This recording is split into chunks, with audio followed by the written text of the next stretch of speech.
I couldn't ask for a better mom. She's just been like a guardian angel just from the nutrition standpoint. But over 10 years ago, she was like, you know, your gut is like your second brain. If you want to create more things in your life, celebrate the things you're creating right now. The journey is the reward. Working out and sleeping is one of the most productive things that I do. I realize how important sleeping is. We mistake doing things for being productive. Those are two different things, my friend. Accept where you are and accept that you got the power to go higher. 21 multi-platinum, platinum, and gold certified hit singles, multiple #1 albums, and over 22 billion streams. Big Shawn is in rare airspace with his impact on music and culture, but he's got an even bigger mission to inspire people to improve and protect their physical health, mental health, and overall well-being.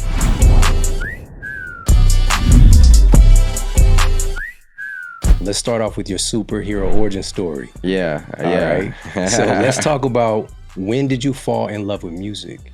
And when did you decide that music was going to be a career? Man, well, growing up in Detroit, it's like a music city. You know what I'm saying? It's a city that has an identity of like soul, an identity of like originality, you know, when it comes to music, from, you know, Jay Dilla to, you know, Marvin Gaye, Aretha Franklin, Motown, you know, Stevie Wonder. The list goes on, and just like the creative, the origin of techno as well. Like all of these incredible music, just historical things that are embedded in the city on top of the just like other historical elements that it has. It's just like music was just the background of the city. You know what I'm saying? Like everywhere you go, you're hearing something that is the genetic makeup of Detroit in the background. You know what I mean? So growing up, I had a subconscious love for music. I didn't realize like how much it meant, but like, yeah, we were listening to the Isley Brothers in the crib. We was listening to Stevie. We were listening to Diana Ross. You know what I mean? We listening to Marvin Gaye, you know, in the living room, whatever, dancing to it with my mama, you know, stuff like that. And so, but when I decided to really like pursue music in a different way, you know, which is rap, I was probably like 11 years old. And I just felt, I don't know, it's just something I got into. I was trying a lot of things out. I was like hooping at the time, playing baseball, you know, having fun, and Detroit is kind of like, well, at the time more so, it was like a pretty dangerous city too. So it's like my mom tried to keep me out of the streets as much as she could. You know, even when I went outside and played, it was like she didn't want me to go further than if she went, opened the door and yelled, "Shawn," that, you know, I could hear her. You know what I'm saying? Because it got real over there. But anyway, I ended up like linking with my friends that lived on the same block as me. And one thing led to another, and I just started rapping at 11. And, you know, she was the first person I rapped for, my mom. And that was a crucial time, too, because she could have shut it down. Yeah. At the time, like, you know, like gangster rap was so like just popping, you know, it was like everyone, like it was at the height at that moment. I feel like it was like 50 and, you know, Biggie and Pac and just, you know, I was real into Bone Thugs and Harmony too. So like I'd be playing it in the house and like my mom would be like, what is this? Like she's not like she hated it. But it's like, I remember my grandma was the one who would come over and be like, yo, what is he? I remember playing Doggy Style at like Thanksgiving. And like, I remember I got a whooping that day for sure. Yeah. Yeah, but it just became a job for me since I was 11 years old, you know? And one thing led to another, led to me rapping for one of my idols, led to me getting a record deal eventually, led to me, you know, being one of the biggest out of my city in Detroit and selling hundreds of millions of records and like just living an unimaginable, unbelievable, great life. Yeah. And so far. Yeah. Well, that has ups and downs, you know. It comes with a lot of, it's not just all like peaches and cream, you know. Yeah. Sunshine and rainbows. Yeah. But certain things could be traced back to certain moments, you know. And so you rapping for your mom, and you articulated this in the book as well, how scared you were. You were super nervous. You've known your mom your whole life, but you were nervous. Yeah, you know? Something nerve-wracking about doing something new. Yeah. Yeah, I think people got to realize that like it's something nerve-wracking about doing something new, but when you got butterflies for something, that means you have a certain regard for it as well. So, really honor that and respect that when you're trying something new and it's time to showcase that.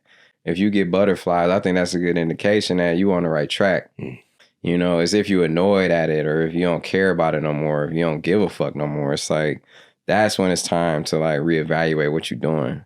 Yeah. But if you get butterflies for something or excitement for something, that's when I feel like you really in a version of your purpose. You know what I mean? Yeah, for sure. For sure. How important was it for your mom to affirm you in that moment?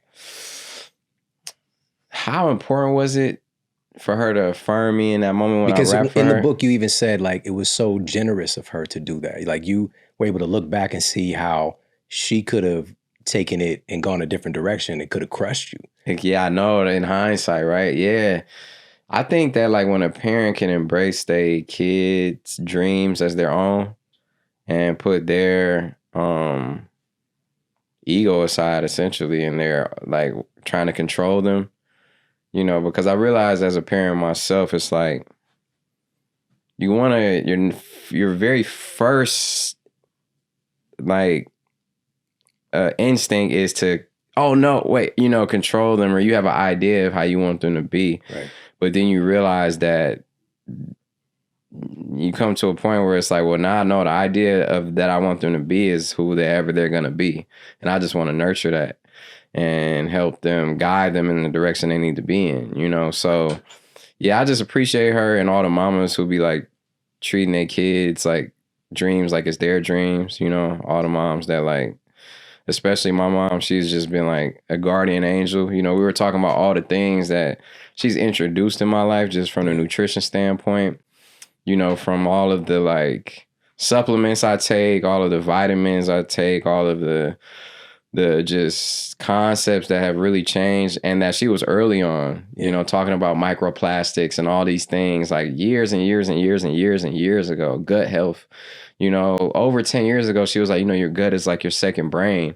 All of these things, how important it is to clean your colon, how important it is to just do a muscle test, how important it is to see how things work for you, to eliminate things, reintroduce things into your diet. All of these things that, she used to make kombucha tea in the crib way back. This is way before like Whole Foods. She was just ahead of the game. She really deserves to be a billionaire because she's just so on it when it comes to that.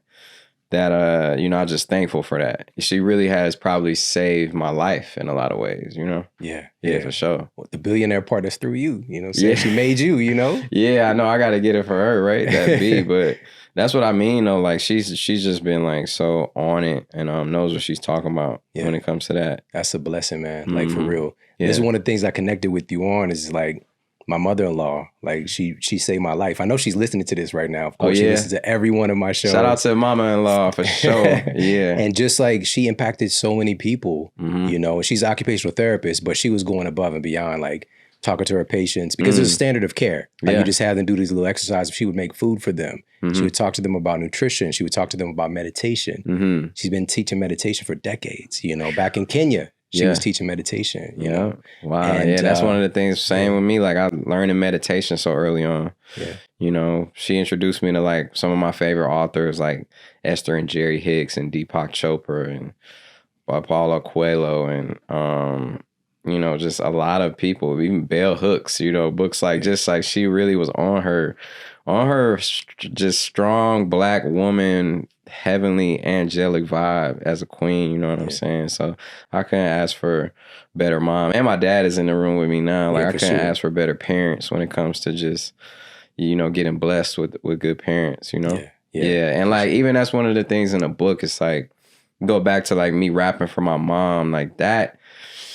One of the 5 practices I talk about is trying. And it's important to try these things. And when you do try them, you got to really fill out like, dang, like, is it something that's making me nervous? Is it something that's making me excited? Is it something that's giving me like that, a passionate feeling or giving you that fire? Because if it is, even if it's just playing video games, even if it's just like whatever brings you that feeling or those feelings, Like, that is what you're searching for when you're trying things out, you know? So never forget that, you know, I remember on the song Control, I said, fuck trying and not doing, because not doing is something a nigga not doing. But it's like, you try and ultimately to do, but really, it starts with trying, you know what I'm saying? So I just want to, you know, put attention on the power of trying and how important it is to try these things and get that feeling and get that fire, you know? Thank you for that, because sometimes we have to give ourselves permission to do it. Mm-hmm. Give ourselves permission to try, because we live in a society where we can be kind of programmed to play it safe. Mm-hmm. And even talking about your mom and my mother-in-law, like from the outside looking in, they can seem like they're very different, very strange. Mm-hmm. And it's okay. It's okay to be different. It's okay to be strange. Right. Because that can impact so many lives. Like through her, you know, through her teachings, I've been able to impact the lives of millions of people. Wow. Right. Mm-hmm. But and the same with your mom. Mm-hmm. But at the time, it could seem like this is different. Like everybody else is doing this, but it's a feeling, you know, like really leaning into that feeling. And so thank you for giving people permission on that. Yeah, try. Just keep trying. You know, one of the best conversations I talk about in the book is me talking to Berry Gordy, who's the founder of Motown. For anyone who don't know, he's the most iconic record executive to ever walk the earth. He created the craziest moment in music, I think. Smokey Robinson. Jackson 5. Jackson 5, Diana Ross, Supreme, Marvin Gaye, you know. Really, and I'm going to keep it 1,000. When I was growing up, all of them was like, oh, that's old, you know, music, Stevie Wonder. It's kind of like I appreciated it as I really became who I am now. The music is... you can't duplicate it. You can't make that sound even if you try, no matter what. But point being is that he said he failed at everything he did until he was 30. I can't remember. 33. 33. He was like, bro, I failed at everything I ever did. You know, I could have given up. He was like, I tried one thing and then another thing and then another thing and then another and then another and then another and then another and then another. But he was like, bro, it never stopped me from trying it out. Yeah. You know, and that one try... Right. Really took it over the top. Everything. Got us in here talking about him now. Yeah. That's powerful. So powerful, man. Mm-hmm. And I want to circle back because, you know, there's this deep human need to feel significant, to feel seen, to feel like we matter. And, you know, your mom affirming you when you did that rap for her, you know, as scared as you were, you know, really, really tapping into that for you.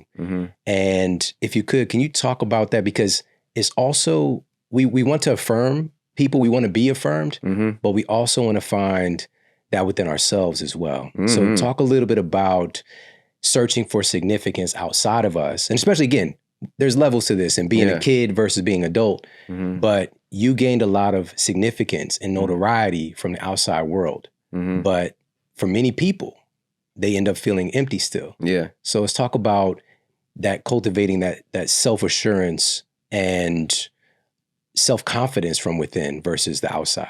I think that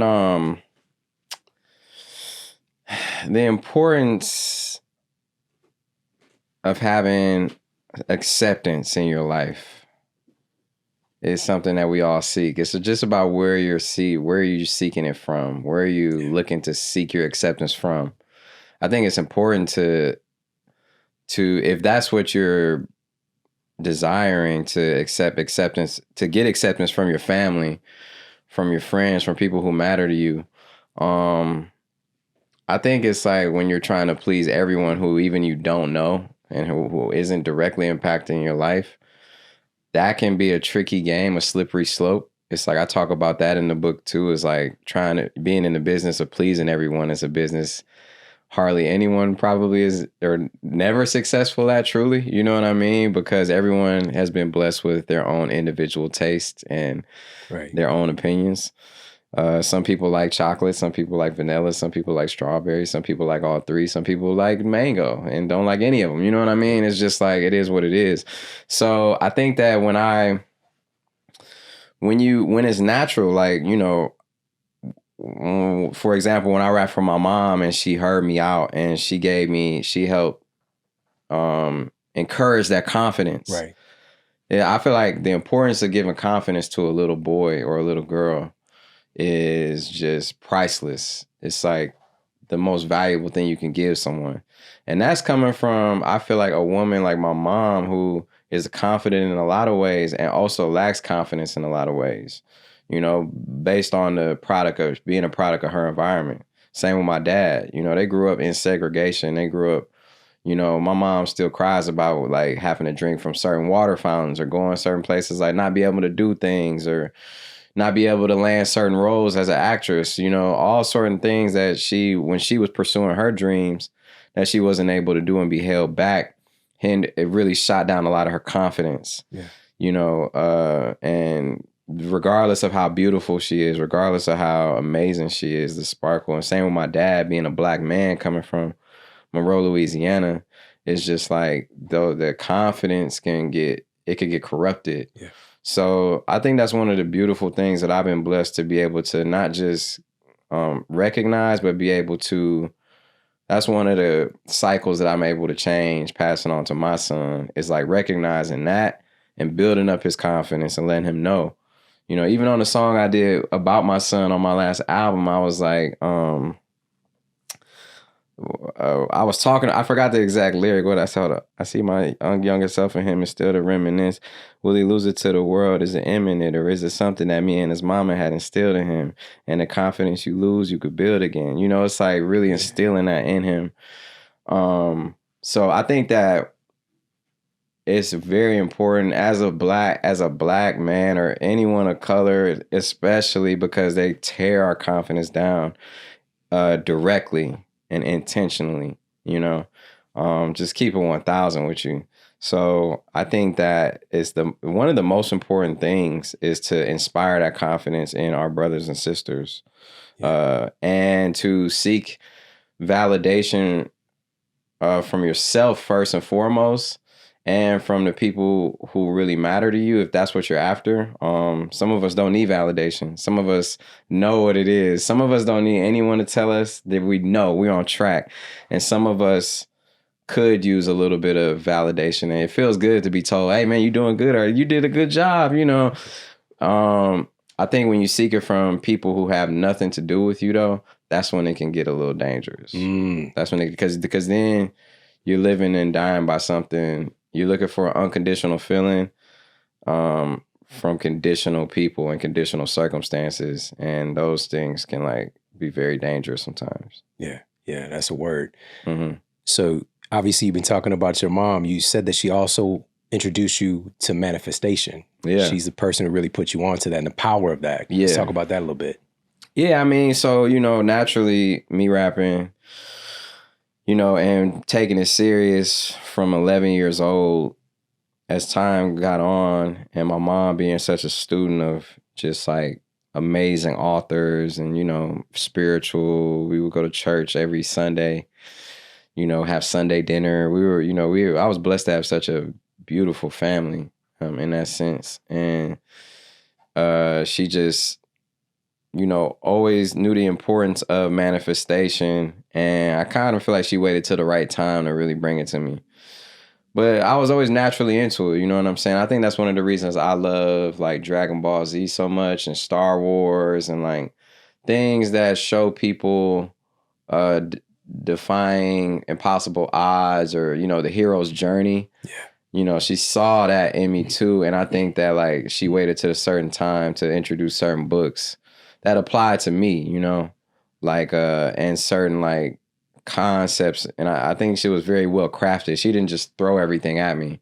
She kind of really was peeping where I was at in my life and being like, yo, why don't you try this? Like this book, The 7 Spiritual Laws of Success, you know, it really tells you how to call on the powers that you're blessed with and to manifest your reality, you know, or like the Esther and Jerry Hicks, asking it is given, you know, that really teaches you, you know, the power of the law of attraction, the power of manifestation, and the importance of, you know, meditation and a lot of those things. So those were kind of like the first books that I got introduced to from her that really did it for me. And I apply a lot of those lessons in my book as well. It's kind of like I trimmed a little bit of the fat, and like really what works for me, I kind of applied it and simplified it. But I definitely want to give credit where credit is due. When it comes to like the books that inspire me, those are just a couple. Then you got the Four Agreements, and you got The Alchemist, and then you got Secrets to the Richest Man Who Ever Lived, and you got What You Think of Me Is None of My Business, and all of these are, the list goes on and on. But that was when I really started getting into it, and it was kind of around the time when I was graduating high school ish. And when I was like, I have to make this work. There's no other choice. It wasn't like a plan A or plan B. It was like, this is my baby, and when you're talking about your baby, there is no plan B. It's only plan A.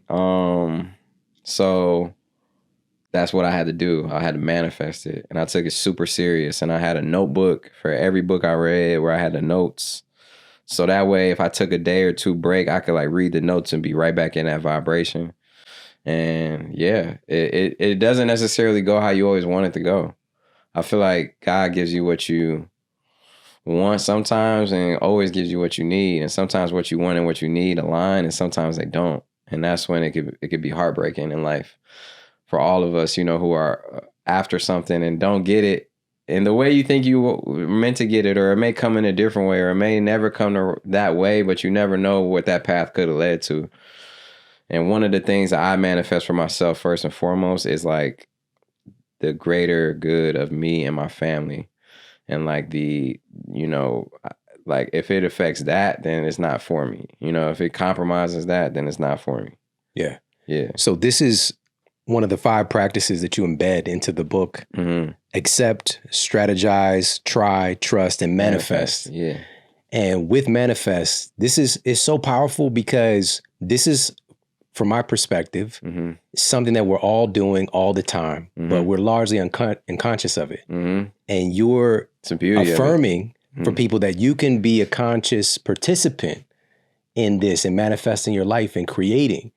And it doesn't always show up in the way you want, but what I believe is that life qualifies you for those things. So it's also being careful what you want, what you think you want. Yeah. Right? Yeah. And for some people, and this is my question, I know some people can look at your story and just be like, he just worked hard. That's how he got there. Can you talk about how manifesting intentionally showed up in your life, especially early on with music? Well, my mom worked and my dad worked harder than me, and I got more money than them. So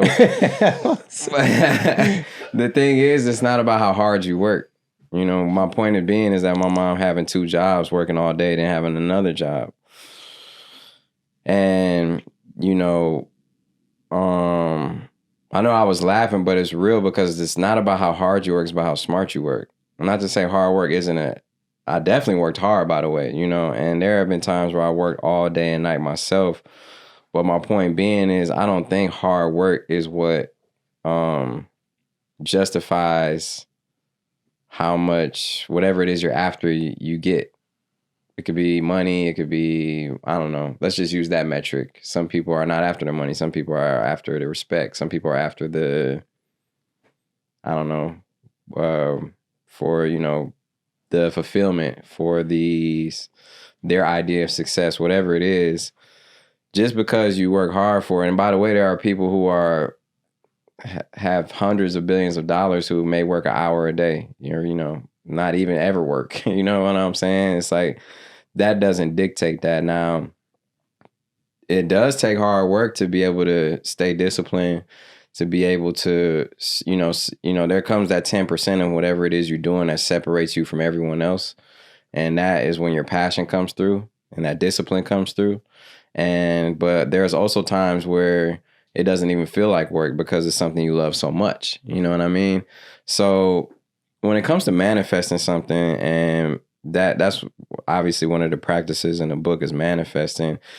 It is something that we do on a daily basis. It is something that we, for me, I realize, you think you have all these goals, and I've done vision boards. I have vision boards. I do all of these things. And sometimes I manifest things on them. Sometimes I don't. Sometimes they'll come around years later and I'll be like, oh yeah, that was on there. Like, but it all happens on God's time. one. And two, you have to realize and pat yourself on the back for all the manifestations and all the things you are doing, you know, even if it's on a small level.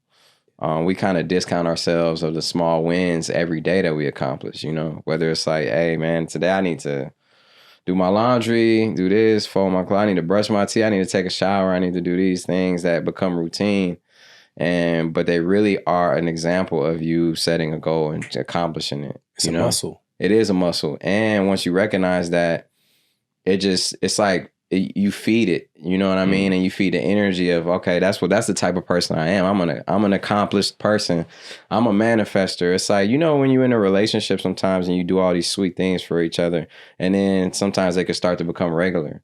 You know, these acts of love start to just become routine. You don't really recognize them or give them the energy anymore. And not only do they not mean as much, sometimes they stop happening. Sometimes they fall off. It's like whatever you give your energy to and appreciation to and gratitude for, you breed more of it. You know, it's the simple recipe of success. And one of the key parts of manifestation that I learned is to be thankful for all your wins and to celebrate them in your own way. So that is real important for everyone to recognize that if you want to create more things in your life, celebrate the things you're creating right now. Even if they don't mean that much to you consciously, your subconscious can't tell the difference between, you know, you being disciplined and with your gratitude, your consciousness can't tell, your subconscious can't tell. It's just going to be watering those seeds and growing more and more of that garden that you just are lusting for, you know, and desiring. Yeah, for sure. Mm-hmm. So can you talk a little bit about, because again, it was like we can't even put a number on it. 1 in a trillion chance, 1 in a billion chance of you running into Kanye. Right. Mm-hmm. And you were doing a certain thing. Mm-hmm. Can you talk about your intention in that? Because it wasn't just you getting a record deal. Mm-hmm. You already had an intention on who you want to connect with. Yeah, period. So talk about that. Yeah, I already, like, one of the key things in manifesting is like clarity, finding clarity on whatever it is. And when I was in high school in like 10th grade and I heard College Dropout from Kanye, I immediately knew like it aligned with my type of person that I am, you know? And so when I sat and thought, like, who would I want to be signed to? And is, you know, who would I want to get a record deal from? And it was like the first choice at the time. I was like, yeah, whatever. Like I found out he had a label, and I was like, oh, Good Music. Like I'm trying to be on Good Music. Then it was Rockefeller. Then it was Shady Records. Then it was like T.I.'s Grand Hustle. Then it was Interscope. Def Jam, I had like a whole long list. I hope I could find it somewhere because it's really incredible. But yeah, it's just God hears you, the universe, whatever it is you call that source, it hears you, and it's paying attention to you. That's why I still speak things out, and a lot of things don't go the way I intend for them to go. Sometimes, it doesn't go the way I want it to. Sometimes. Talk about that interaction at the radio station. Yeah, so after I made this list and Good Music at the top of it, I kind of just let it go I just kind of let it go, I wrote it and I let it be. And then one of my friends calls me and is like, yo, Kanye's down at the radio station. And by the way, I was doing a radio show at this radio station every week called the Friday Night Cypher, which is like where you battle rap. And then whoever wins the battle raps gets to rap on air, like over an instrumental, of your choice. And like, I was doing that every week for like over a year. And I was doing that to be able to just be heard on the radio, because one of my dreams was to hear myself on the radio. So every week I would have people be like, oh, I heard you on the radio rapping. And it was like, that was a real example of manifestation right there. I also did it to get the relationships at the radio station. So when I get the call that Kanye's down at the radio station on a Saturday morning, I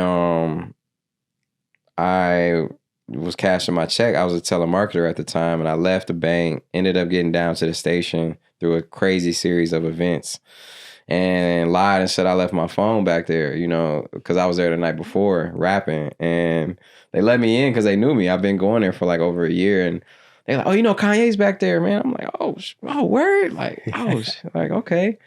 And I had been selling CDs around school.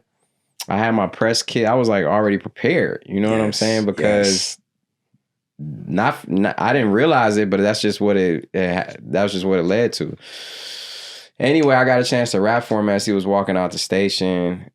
He told me I had 16 bars, and I ended up rapping for like 10 minutes because I was writing a rap every single week for the radio station to be on the radio. So I had 100 raps that I could just pull from, and I'm just one after another. I'm just like, rapping like my life depended on it. And he heard me out, him and his whole team, Don C, Ivan Jasper, they all heard me out, and that was the initial contact. And he was like, you got any music? And I had my CD that I've been selling around high school and had my press kit. And it took years and years after that. It's a crazy story, but that was the initial meeting. And he at first told me he wasn't looking for any new artists. You know what I'm saying? And I didn't really let that discourage me, though. I was just kind of like, you don't think you looking for new artists, but I already know. You haven't met me yet. I just felt it. You know what I mean? So anyway, it's a long, long story, but that is one of the, I feel like, a fairy tale rap story. And it ended up working out through a crazy series of ups and downs and events, but it's something that I'm just like looking forward to passing that energy on, because life is, one of the biggest lessons I learned is that when you do things out of a passion, you never know what it's leading you to. I didn't print up the CDs to have it ready for that moment to rap for them. I printed up the CDs because I wanted people to hear the music around my school, in my hood. Right. You know what I mean? I didn't have a press kit ready because I was going to give it to him. I had it ready because I was passing them out. I was trying to get my name out there. I wasn't rapping at the station. I didn't know rapping at the station every week would build my confidence up enough to rap for one of my idols at the time and under pressure and not mess up. But that's how it goes when you do it. You can't even see the full picture. You just realize that the picture you thought it was is just a piece to a puzzle. Yeah. Yeah. Man, that's the preparation.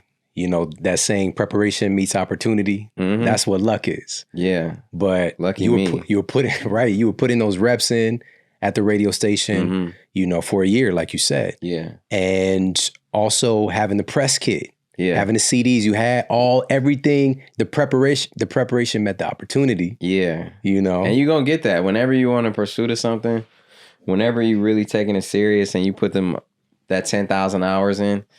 And by the way, I know I'm not contradicting myself either. That 10,000 hours of, you could call it work, but it could be passion.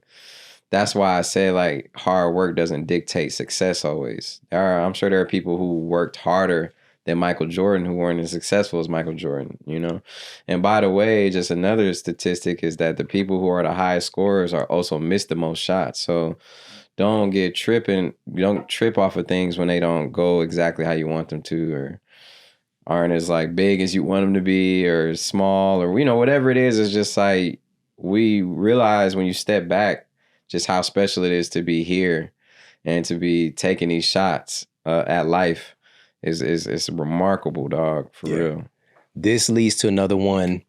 And, we talked about manifest. And by the way, again, you dig in super deep on all of these 5 practices: accept, strategize, try, trust, manifest. Mm-hmm. And again, I love how you embedded it into your story. You didn't just like, here's what I mean by try. Mm-hmm. And you make those words jump out. It's like little Easter eggs, like kind of watching, like a Marvel movie or something. It's really dope. Thank you, man. But Thank you. This ties into strategize very, very well, because especially when things might seemingly be going wrong, strategize really speaks to, for me, the power of questions, right? And asking empowering questions. So talk a little bit about that. Yeah, strategizing is just one of the key elements to having a life of happiness to me. And I do believe in having a very spontaneous life as well. But when things are project-based, which is a lot of our goals we're after in any field, whether it's legal, whether it's medical, whether it's showbiz, whether it's music, whatever it is, right? Whether it's podcasts, whether, strategies are the blueprint of whatever it is you're building. And the strategy is something that is just, it's so fulfilling to just strategize on something that you're passionate about. I can't stress that enough. Like, having strategy is like it's the key, it's the missing key to opening so many doors that a lot of people kind of fall through on, because if you're not passionate about something and you're doing it for the wrong reasons, you may fall off on strategy.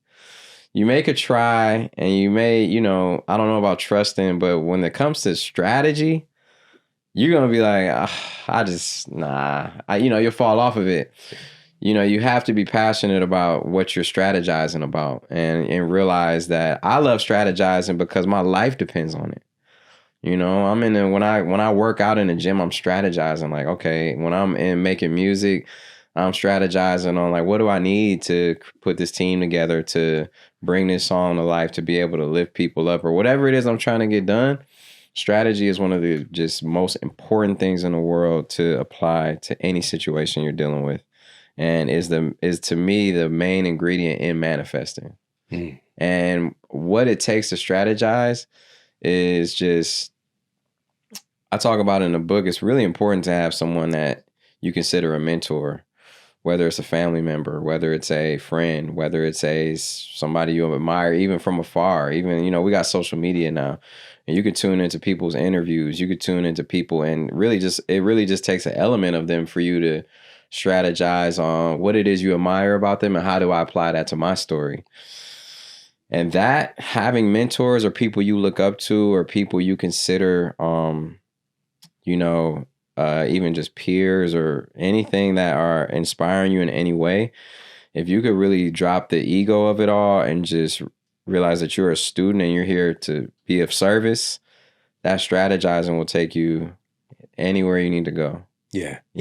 I think that you articulated sort of like a compass in a way, if you ask the right questions, which is, let's give an example. You went through that period when Kanye and good music wasn't reaching out. Right.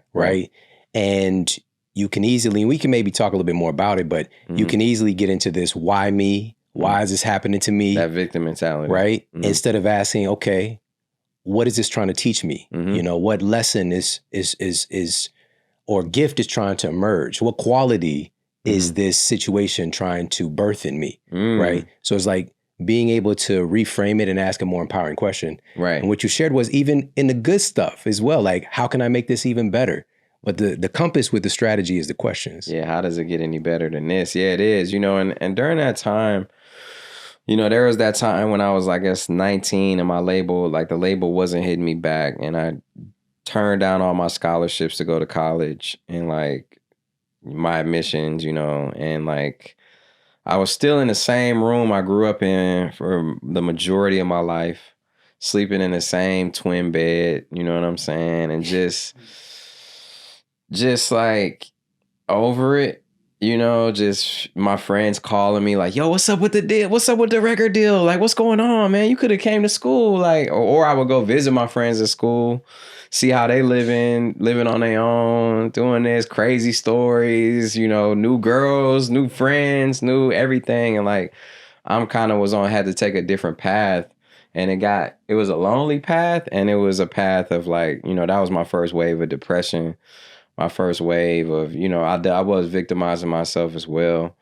And in hindsight, you could look and be like, oh, that was silly. Like, but in the moment though, I was able to recognize that if I'm feeling this way, that just means something isn't aligned, and I was able to recognize that that's a gift in itself, because I have an opportunity to get aligned and to make this possibility really happen. Yeah. How can I do that? I need to strategize. And that's what I did. I was disciplined every day. I was connecting with looking for new producers to work with, to flood my label with, to show them, what I can do. I was doing any other opportunity I could aside from that, just you know, looking up like what open mics I could go to, looking up who could I, you know, open up for, get in the studio with people, writing stuff for other people, not like being selfless about it, not just being like, this is for me. And all those opportunities all paid off in one way or another. And I think that's important for anyone to recognize that if you feeling off, if you feeling down, depressed, if you off, like that's just an indication that you're meant for something different, something more, something greater. And that's a beautiful opportunity. Yeah. Yeah. Just even thinking about the power of having some direction and intention, but also along the way, you're going to have these obstacles. I kind of think about it sometimes kind of like a steeplechase. It's so random.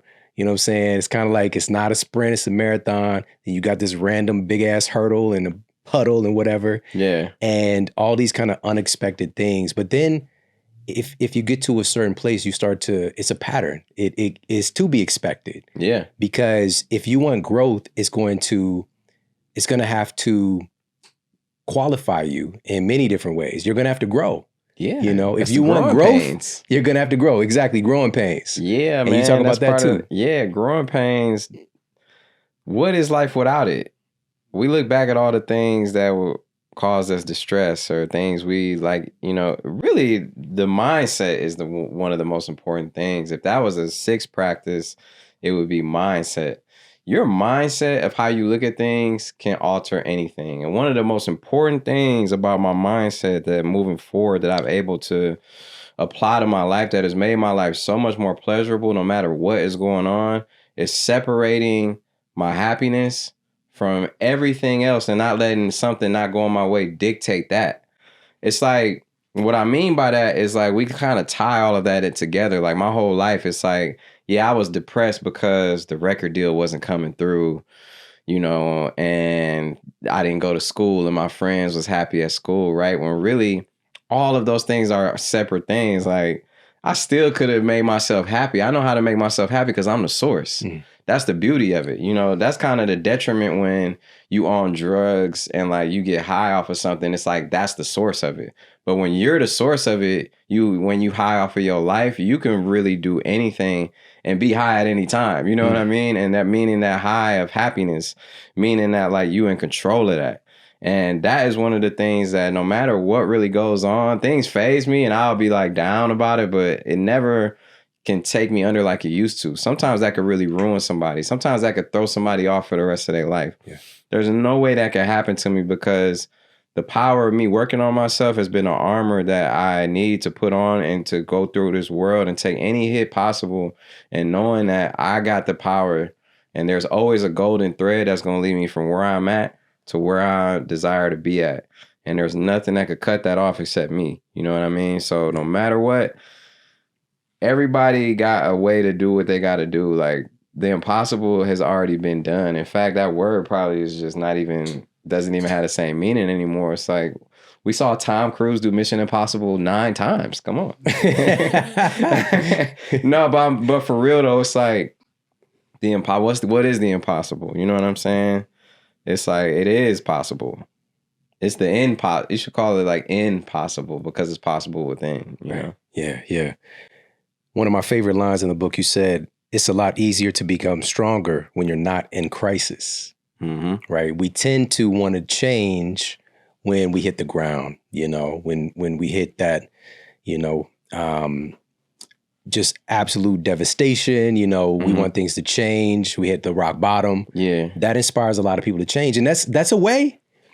And it's something I've been struggling with for years as well, just thinking about how can we change through choice and not through crisis and drama. And what you're doing with this project, and I don't know if this was the intention, but it's like you're giving the keys to grow without the crisis. And part of that is like these very simple tools. You're like, it's a practice, right? The affirmations, the agreements, and you're making your floor is moved up. Like you can't ever hit that same floor again. Right. Because you've elevated yourself so much. Can you talk a little bit about and even if I do hit that floor, it won't be the same floor. Even if I went back to exactly where I started and moved back into the exact same house on the exact same street, the exact same circumstances, it still would not be the same situation because I'm not the same, you know?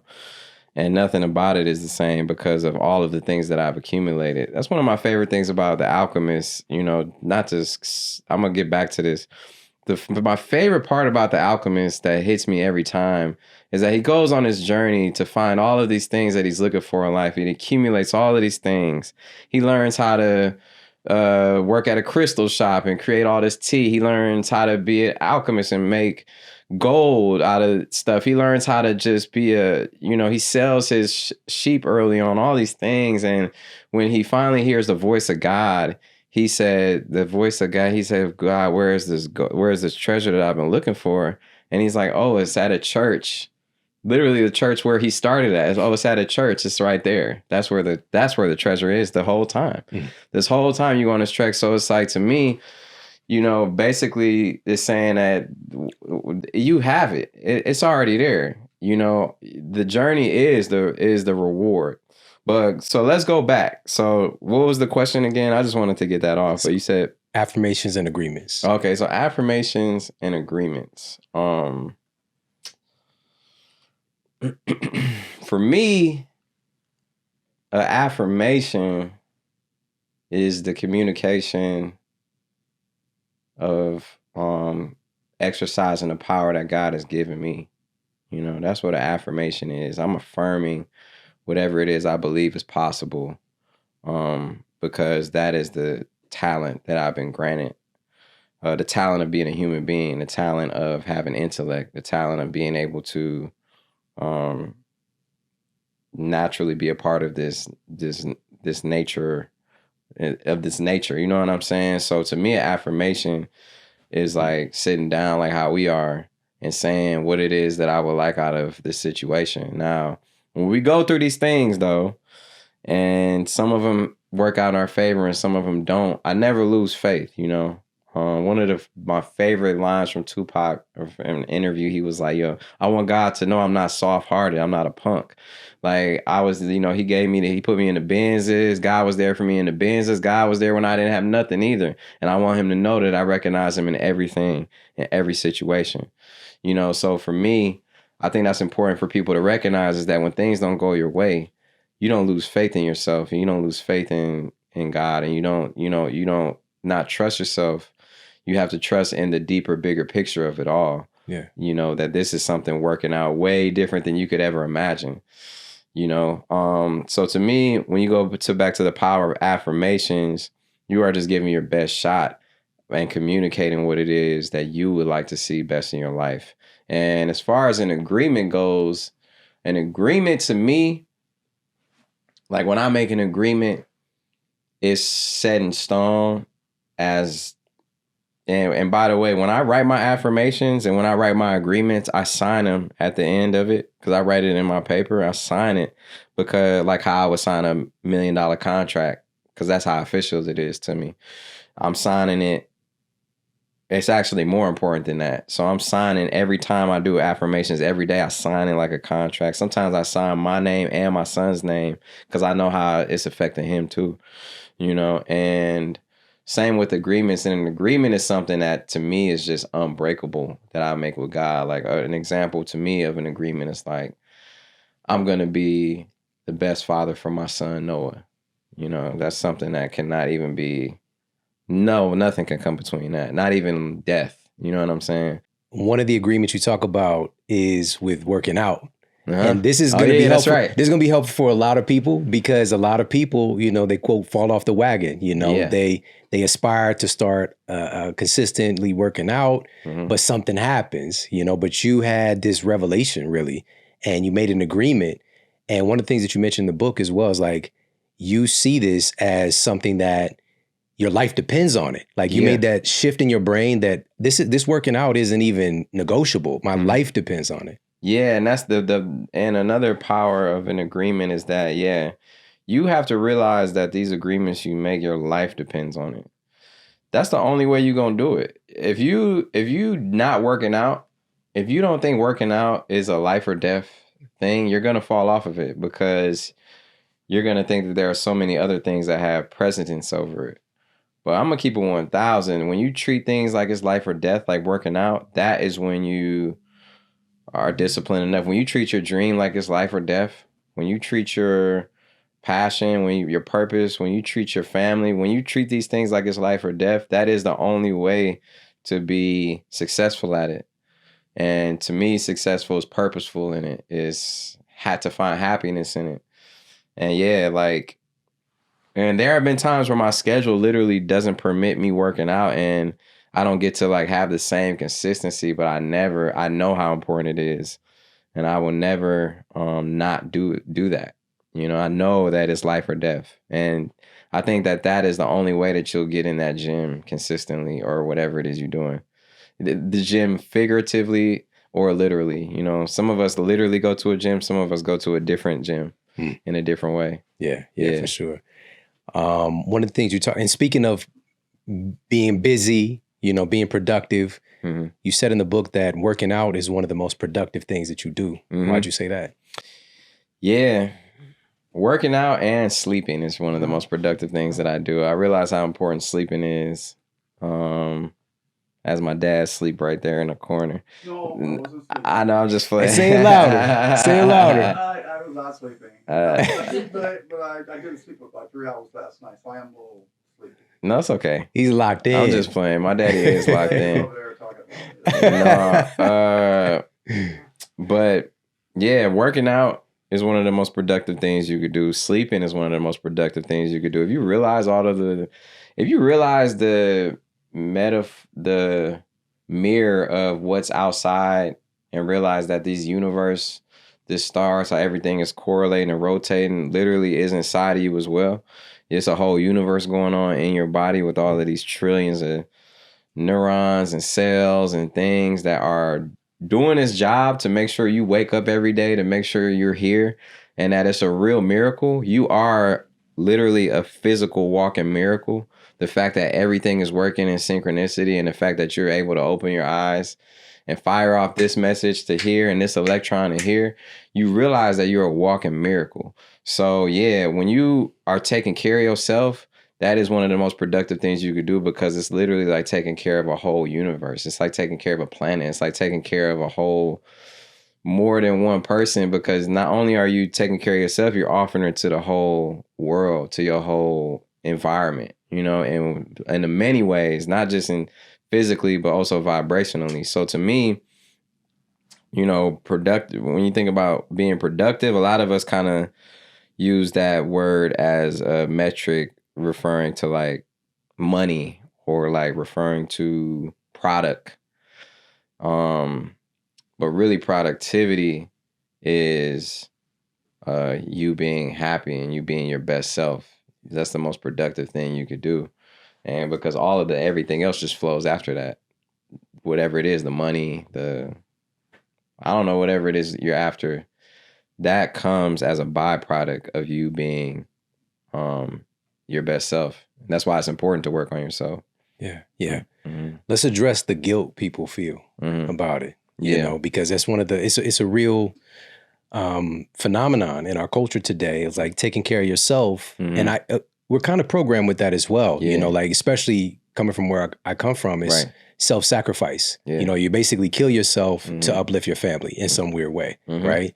And many times the opposite is true, right? Because what tends to happen is you do that and then everyone suffers when they lose you, you know, versus like, let me take care of myself and invest in me so that I can show up as my best self for the people who need me. Yeah. So let's talk about the guilt people feel with taking care of themselves and a different way to approach it.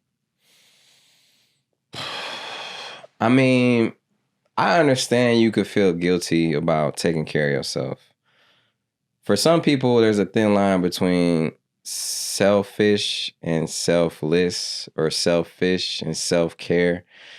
And if you're not surrounding yourself with people who understand and you're a human being and you're doing your best in this world, and you got to it takes a village, by the way, to raise kids. I know, you know, like there are times where, I feel like I need a break and I can't take a break at a time. But then there are also times where I've been given the grace to, like I said, to have time to work out, to have time to meditate, to have time to create. And a lot of us have responsibilities. So when you do take that time, I do understand you feeling guilty. But you just got to change your mindset, really. Change that belief, kill that belief, break that cycle if you're feeling like that. It's self-sabotage. And it's probably the reason you're not able to really get ahead truly in life is because you have that type of guilt for taking care of yourself. When the face mask comes down on the plane, you got to put it on you first. Then you got to take care of your child. You can't do that first and do that. All of these little messages and these simple things apply to a lot of other major factors in your life. So basically, I believe in taking care of yourself first and foremost. Drop that guilt.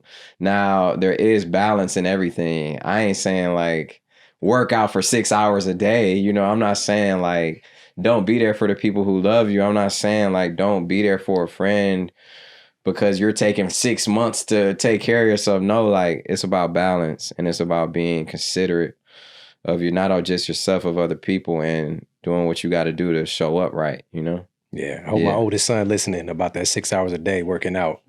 He knows. Yeah.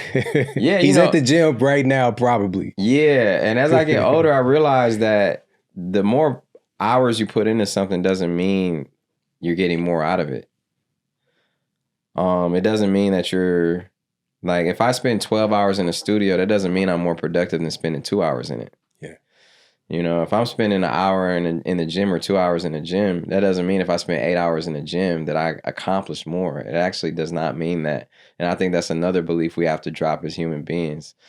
It's really more so about, because you could be overtaxing your body. You could be overworking your mind. You could be over stimulating your nervous system. You could be overeating, over anything. It's like everything has to be in moderation, and you really have to pay attention to what your limit is. Yeah. We mistake doing things for being productive. Oh yeah, those are two different things.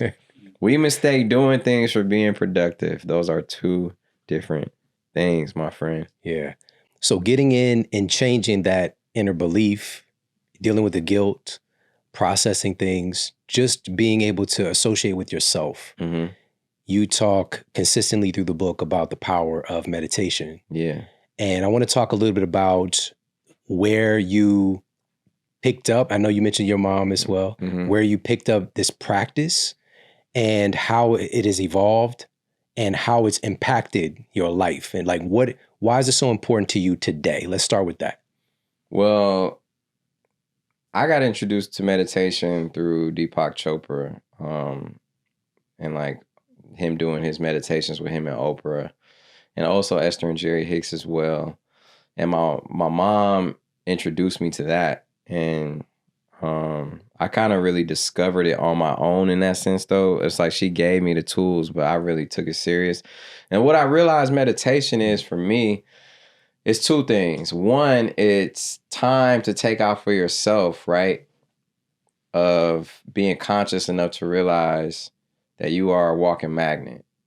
So meditation really gives me the time to concentrate on my breathing, realize the power that I have, and also give me a layer of protection to go out into the world and face all of the energy through it and not let it penetrate me in that sense. Another thing it does is it is a supercharge for all of my affirmations. It supercharges whatever it is I'm focusing on, good or bad. When you meditate on something, it's really like charging the magnet that you are to God and the universe of all the things that are coming your way. And it's like, you're like drawing it to you even more. That's what meditation does for me. And it feels like after you work out and you take a shower and you just hop out and you clean, that's what it feels like it does for my brain and for my consciousness. And there's no wrong way to meditate. I think a lot of people get the misconception that it's like, oh, I can't turn my brain off. Oh, I'm doing it wrong. Oh, I'm thinking about all these things instead of like, I love guided meditations. It kind of gives you something to focus on. But even then your brain wanders. But that's the beauty of it. Just like any other muscle, it gets stronger and you get better at it and you start to see the effects in your life. It doesn't matter if your brain wanders. You're not a robot. You can't shut your brain off. You can't go brain dead and then turn your brain back on. That's not how it works. It's in fact, embrace that your mind is so busy and just try and bring it back to a central thought. And eventually you get better at bringing it back to a central thought. And eventually you may not need a guided meditation. Like I don't need a guided meditation all the time. I'm able to just do my own thing. But a lot of my idols that I realized too, meditate as well. Like, I remember when I had a conversation with Kobe and he told me how he meditates and how he was describing what it did for him. And it was like, man, this really does that. And a lot of other people who I respect on that high level of what it does for them and what it's created for them. Like it's really kind of like a slept on gem that I feel like people don't talk about enough.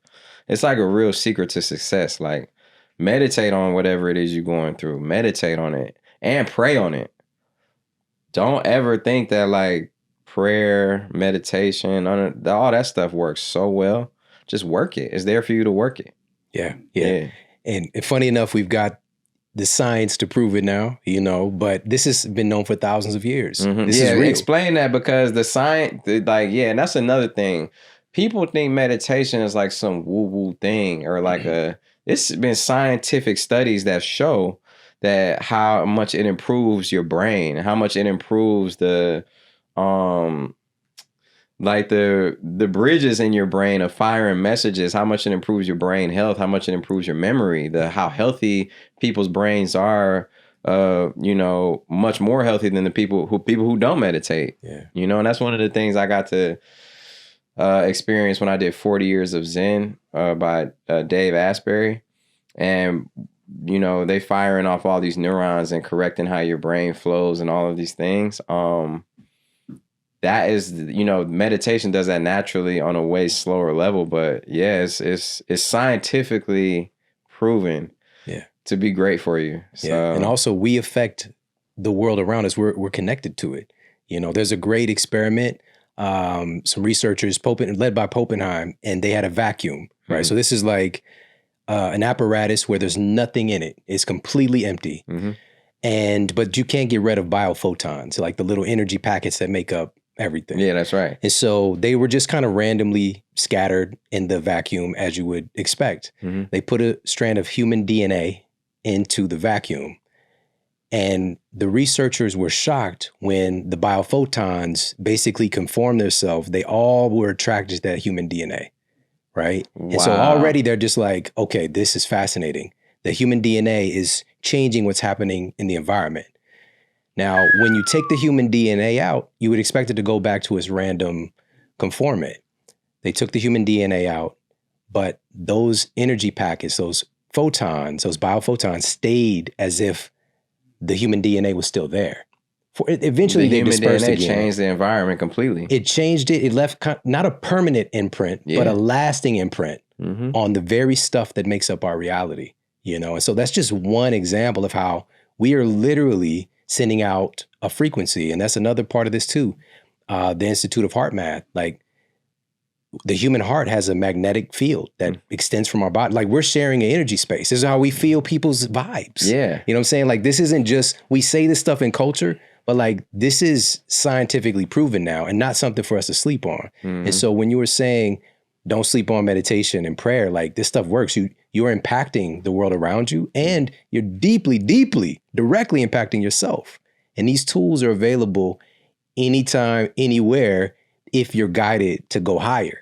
That's right. Shout out to your new book. And as a father, it's like you pass on that on. All of that DNA, you pass on. So when you are intentional about it, you're correcting things that you may not want to pass on. Trauma, healing genetics, healing a gut, healing your, things that you really can't pass on. Just like how you pass on a smile to your kids or the way they wink or, the same hair or the same this, like you passing on so much more than that. And that is also the beauty of working on yourself and maybe correcting something that you don't want to see in the next generation or not, or even not your son, your nephew, or the people around you, your community, because it rubs off in so many ways. Like you said, like how one human DNA impacted a whole, what is it? Biophotons. Yeah, biophotons. So imagine a trillion of those, trillions of those, which powerful. We are. And the power we have to affect our environment through meditation, through praying, through being intentional, through affirmations, through saying it out loud, through just intention. We are a whole vibration. I'm a product, I used to have a heart issue when I was younger. The magnetic field in my heart was off, and they were trying to operate on my heart and put a pacemaker in my heart, saying I had a syndrome. And then I went to a holistic doctor. Shout out Dr. Brownstein, the best holistic doctor, located in Michigan. I doubt he takes any new patients. He's the man, though. I love him and his family and his daughters. They're all amazing. They're doctors now as well, too. So anyway, I got prescribed magnesium and a lot of other herbs that really helped heal my heart immediately. It gave the rhythm back to the magnetic field that my heart was off on, and it put it back on its rhythm. And I went back to the Western doctor, and they were like, "Oh, we don't need to do the surgery anymore. This is about to be surgery. We can't afford all sorts of stuff." I was going to have a pacemaker in my heart. So I have, later on, so many of my friends who've had heart palpitations and similar things with their heart have tried magnesium, and 100% success rate, 100%. Everyone has hit me and been like, "Yo, I don't have that anymore." Incredible, bro. Listen.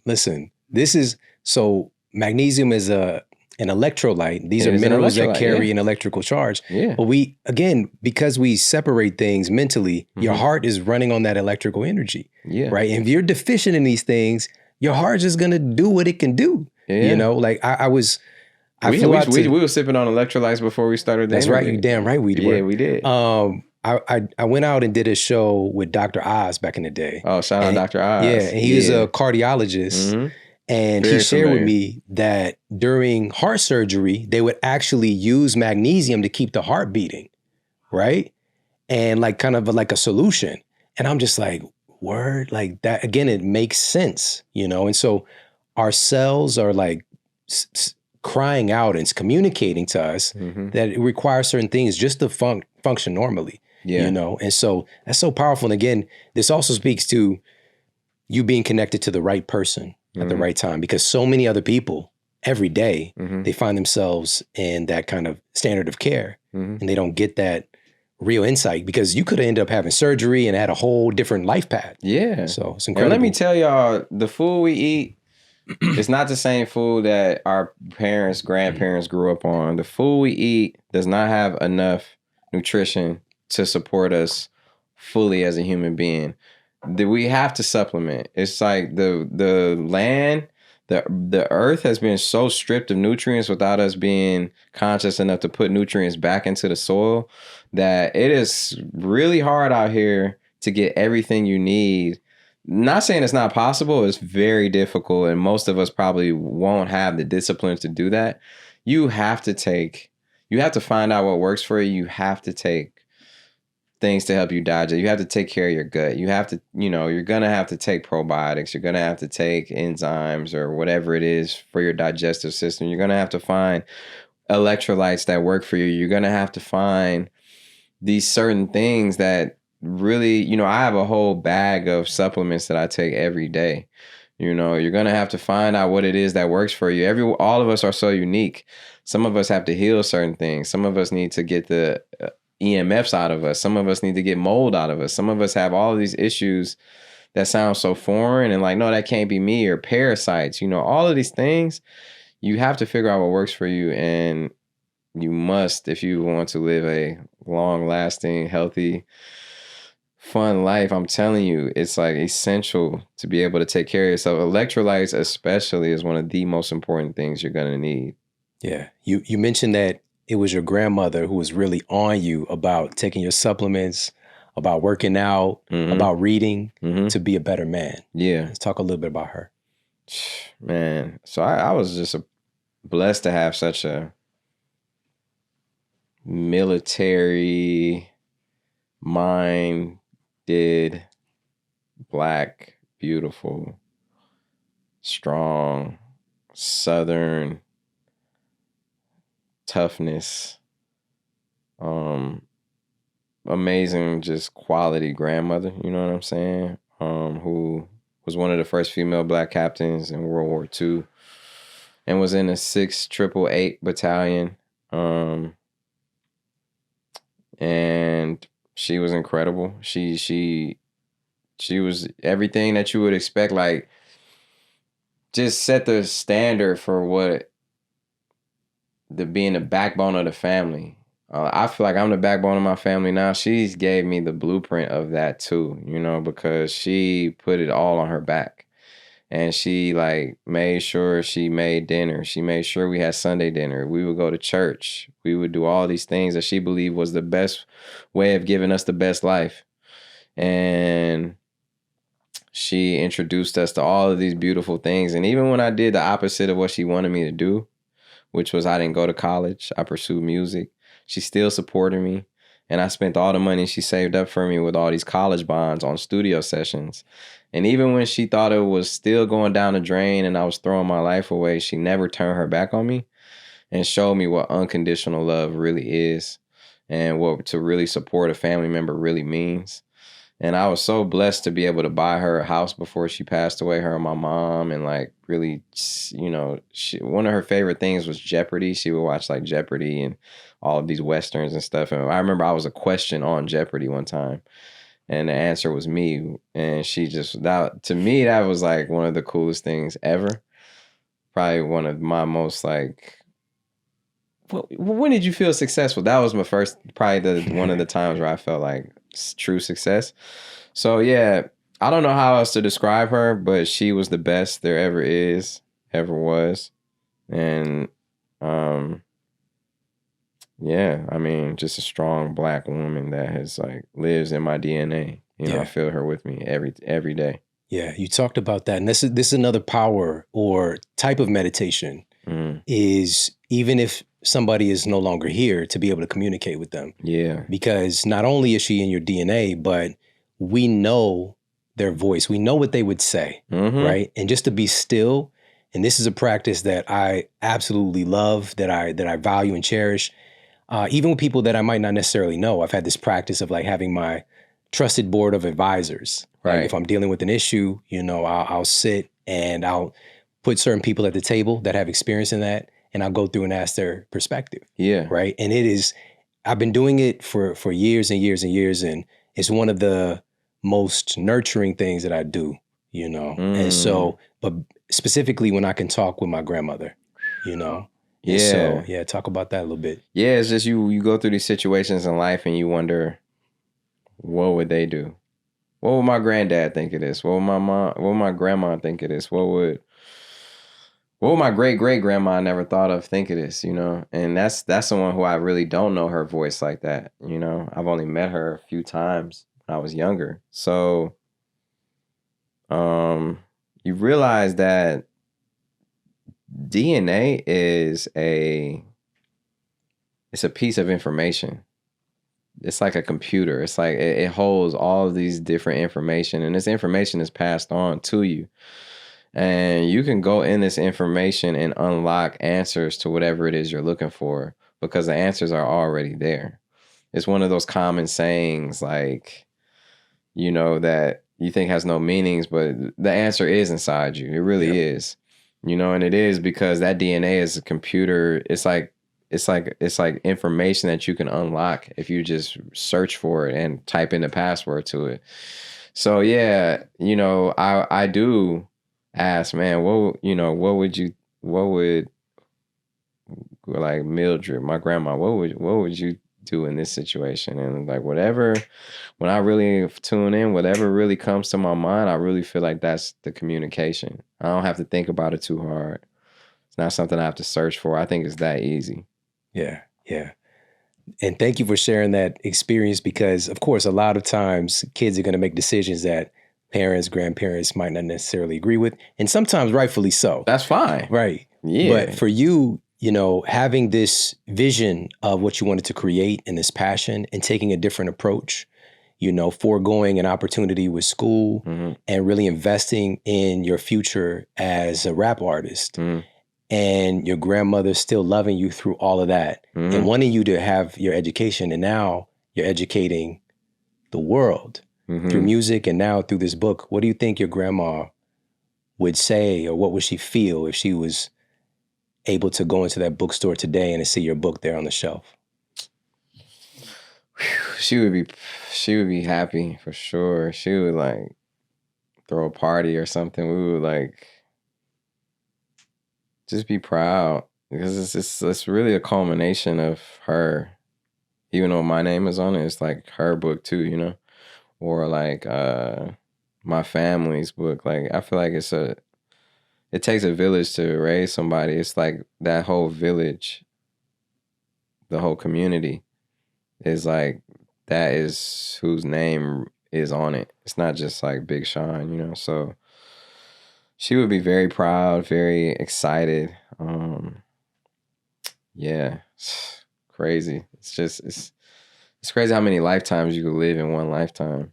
Man, say that, man. Yeah, it's like I've been practicing holding back tears, so I'm good at like not crying, but it's definitely like I'm holding back so many emotions right now. Yeah. You said in the book that this was something that you always wanted to do. You always wanted to write a book. You had that in you. You just knew that that's something that you wanted to do. Yeah. And my question is, why this book? Why now? Why did you decide to put these phenomenal insights into this package to share with everyone? Man, it was really a podcast that I did with Jay Shetty. And it was my first podcast that I did in that fashion. And we did the podcast. And afterwards, he was like, you got to write a book. You got to write a book, man. And I was like, oh, man, I appreciate that. He was like, no, I'm serious. He was like, I do a lot of interviews, and I don't say that hardly ever. I don't even think I've said that, he said. You have to write a book because there's too many. He was like, there are so many people that come from where you come from that didn't have the grandma or the mom or the dad or the guidance or that didn't have this, that don't know how to get from point A to point B to Z to, you know, you have to give basically you got to give that game. You have to, you know, he was like, I'm telling you, write a book, man, do it. And I didn't realize the importance that he was stressing to me until I really thought about it. And I remember when Nipsey Hussle died and when like a lot of people died, family, you know, just people were passing away. And then also the birth of my son, you kind of realize how fast life goes and how these moments you think you always have, you don't have for real sometimes. Sometimes life you can make plans and God laughs at it. So I realized The Power of Now, which is another great book. The power of now is doing what you can right now. And this is something that it took a couple years, but I realized that I need to not just always think that I'll have this chance to do this in my life. You know, I got to live my life. I got to stop living my life like it's always going to be there. It's not. So that's when I was like, let me write this book. Let me get it off because it's on my spirit. And that birth of my son, boy, that really put a lot in perspective for me as a man, and me having the opportunity to write a book to share some of the things that I've experienced and the secrets that I've gone through. Like, this is a top priority, you know? So that's why I did it. So shout out to Jay Shetty. Shout out to just life in general, you know, that taught me that life is the best teacher, right? It's like the best professor. That you got to do what you can now. And this is one of the things that I'm proud I was able to do. Yeah. You talked about in the book the importance of having role models. You're on the Model Health Show. Yeah, that's right. This is one of the principles and tenets because with your book, you can absolutely provide value to people who are aspirational, who are dedicated to their growth and self-development. They want to be better intentionally. They're going to love this. But what's different is when I was reading this, I realized that, you know, 15-year-old me living in, you know, the inner city, living, you know, for a time right next to the crack spot. Right. Another Shawn. Shawn. You know, having inner city. Yeah. Having family members, you know, who fall victim to this environment, losing people, and feeling like I'm grasping for straws sometimes, you know, like I have this thing in me, like I know that I matter and I can do something powerful in the world, but also I got this whole environment that's just like fighting against me seemingly. Mm-hmm. And I know that Shawn would have read this book because of who you are. And that's what's so powerful about this is that people, you know, kind of what Jay Shetty was alluding to, who don't necessarily have that access or that experience, but come from a similar place, they're going to resonate with this. This is going to get them to crack it open, and that can change their life. So thank you. Truly, thank you for having the audacity to write this. Thank you. Yeah. And to like you said, like the people who feel like the world is against them, because it feels like it is, and it can be. I'm not saying you're wrong. In fact, when you go through life, you realize there's too many things that aren't right or wrong. It's just all a perspective. Like, just know that, that is why I wrote this book, to give you a foundation to build off of, to be able to change the circumstances in your environment and to realize how much power you have. Not just through the knowledge of your mind, but the power of by creating your own blueprints, by trying something new, by strategizing, by trusting in it, by manifesting, you know. And first of all, that starts with accepting where you are and accepting your environment. It's accepting where you are, even if the world is against you. It doesn't mean settling for it. It just means that you're letting go of a lot of these things that are burdening you, and you're ready to create something different about it. You're ready to change it. And accepting where you are has so much power, because it makes room for going to another place. Yeah. You know, instead of denying or going against something. It's like, accept where you are and accept that you got the power to go higher. You know what I mean? Yes, sir. Yeah. Yes, sir. Final question. Mm-hmm. What is the model that you're here to set for other people with the way that you live your life personally? The model I'm here to set for other people, you know, to live their life is enjoy this beautiful life that we fought so hard to be here for, no matter how crazy it is. You got to understand, to even be born is a 1 in a trillion odds that you already beat. So whatever odds you face in life, you already beat impossible odds that don't even compare to that. Whatever it is you after, change your whole mindset, change your whole mind frame, and realize that whatever you think the whole world is, you're just a piece of a puzzle to a whole bigger picture. So how can you contribute to that? How can you be the best version of yourself to that? Is to live your life in true happiness as much as you can, to figure out what your purpose is, what drives you, and to be able to be a magnet to living the life you desire. And that is really what this book represents, and what it really, I don't want to say teaches you, but it inspires. And, you know, I just want to say that, you know, I'm a product of someone who was on the pursuit of happiness and was actually able to see it manifest in my life in so many ways and more. So, you know, whatever your idea of success is, which to me is to live purposefully and to live the life I feel like I deserve, which I feel like I may be the most successful person in the world if you measuring it in that way.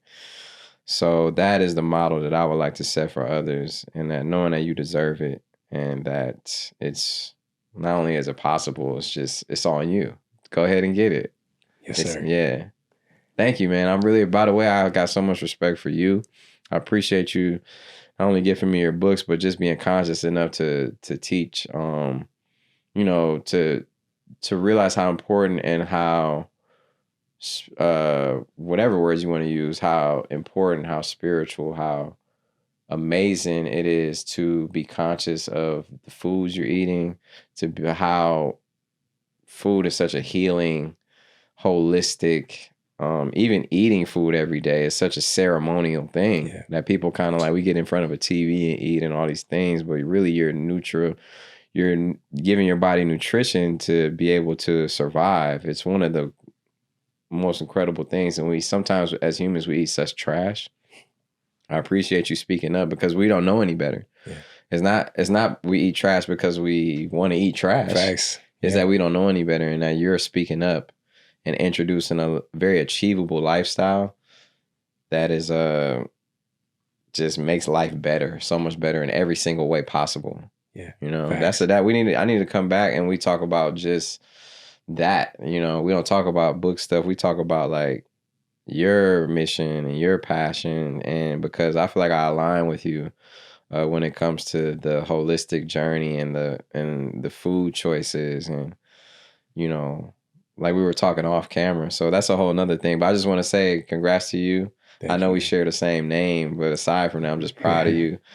You know, as a brother out here that's just preaching his mission. Yeah, thank you. That's why I felt I was gonna say that same thing, man. I'm so proud of you, man. Like real talk, I'm so proud of you for putting your life into this form, you know, and understanding that you are so much more than even what you started off to do, you know, and just like you being somebody who's dedicated to uncovering those layers. Like this takes work, man. This is not that when you shared that quote from Tupac, like that really hit different, you know, and just different. And you know, man, I'm so grateful for you. I'm grateful for this experience, and I'm grateful to share this with everybody. Go higher. Yeah. Available everywhere books are sold. Where is the best place people can pick up a copy? Wherever books are sold, Target, Barnes and Nobles, Amazon. Love Amazon. Where else? Jess? Independent bookstores. Oh. Independent bookstores. Yes. Shout out to all the independent bookstores. You are loved. You are appreciated. And that is, if you have an opportunity to go to an independent bookstore and support them in that way, that would be my first choice of how you get this book, is to go to an independent bookstore, purchase this book, and feel the energy and the vibration. Books carry vibrations. Facts. They really do. That's why like I keep a Bible by my bed, you know what I mean? I keep my library of books is like so stacked and flourished of sometimes even duplicates of certain books I like having in different rooms. Like I got a copy of a couple books in different rooms because it's just the energy they bring. So go to those independent bookstores or rather than independent bookstores, go to a bookstore and just realize how you feel in there, because there's so much magic, so much energy in these books, man. Yeah. It's a different vibration than just ordering it online. But order it online too if that's what you could do. If that's what you got the time for. I order books online as well. So yeah, and my recommendation is to get a copy for yourself, get one for a friend, and get one for a young person. If anybody that you know has ever even listened to a Big Shawn song, get them this book for sure, and use that knowing about your music as an entry point for going higher. Yeah. My man, thank you so much for coming to hang out with us. And also, if you don't like my music, I really still suggest this book. No. Whether you like my music, don't like my music, know my music, don't know my music, like I just want to say, like, no, for sure what you said, like definitely. But even if you don't know who I am musically, like this book is way more than that. Way more than that. But I do appreciate that. Yeah, for sure. But it's like, it's definitely different from the music. And it's bigger than than me as a person. Like, even though my name is on it, like I said, you might as well not even have my name on it, because it's really like a village of people that really go into this book. So yeah, I'm very thankful to be here, man. And the biggest honor in life really is to serve. So that's what I'm here to do. Yeah.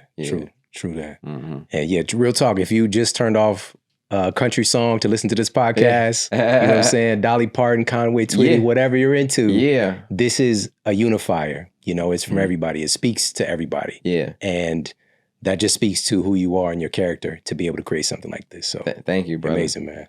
Hey, if you like this video, make sure to check out this video right here. Your bank account is likely a reflection of the people that you hang around with. Same with your body fat percentage.